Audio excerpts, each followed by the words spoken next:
முருகனுக்கு நீங்கள் செவ்வாய்க்கிழமை தோறும் வெற்றிலை தீபம் போட்டு வாங்க. நீங்கள் நினச்ச காரியம் நல்லபடியாக முடியும். வெற்றியே தரும் இந்த வெற்றிலை தீபம். வெற்றிலை தீபம் போடக்கூடிய நேரங்கள் என்னென்னு பார்த்துட்டிங்கன்னா, காலை 6 to 7, மதியம் 1 to 2, மாலை 7 to 8. இந்த நேரங்களில் நம்ம வெற்றிலை தீபம் போட்டோன்னா நம்ம நினச்ச காரியம் நிச்சயம் முருகன் செஞ்சு கொடுப்பாரு.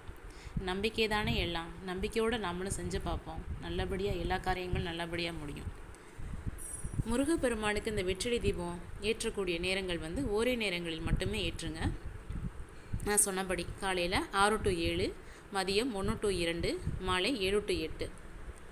அந்த 6 புதிய வெற்றிலைகளை எடுத்துக்கிட்டு அந்த காம்பினை கிள்ளி மயில் தொகை போல் விரித்து வச்சுட்டு ஒரு தாம்பழத்தட்டு, ஒரு சில்வர் தட்டு, ஏதாவது ஒரு எச்சில் படாத தட்டை எடுத்து வச்சுட்டு அந்த 6 வெற்றிலைகளையும் நல்லா கழுவிட்டு அந்த நுனிப்பகுதியை கிள்ளிட்டு நடுவில் ஒரு கிளியாஞ்சட்டி வைப்போம் இல்லையா, அந்த 6 காம்புகளையும் கிள்ளி அதை கொண்டு போய் அந்த கிளியாஞ்சட்டி விளக்கில் போட்டு அது மேலே நெய்யோ எண்ணெயோ ஊற்றி வழிபட்டு வந்தீங்கன்னா நீங்கள் நினச்ச காரியம் நடைபெறும். அந்த வெற்றிலையில் மேலேயும் கீழேயும் சந்தன குங்குமத்தால் பொட்டு வச்சு சாமி கும்பிடுங்க. நல்லதே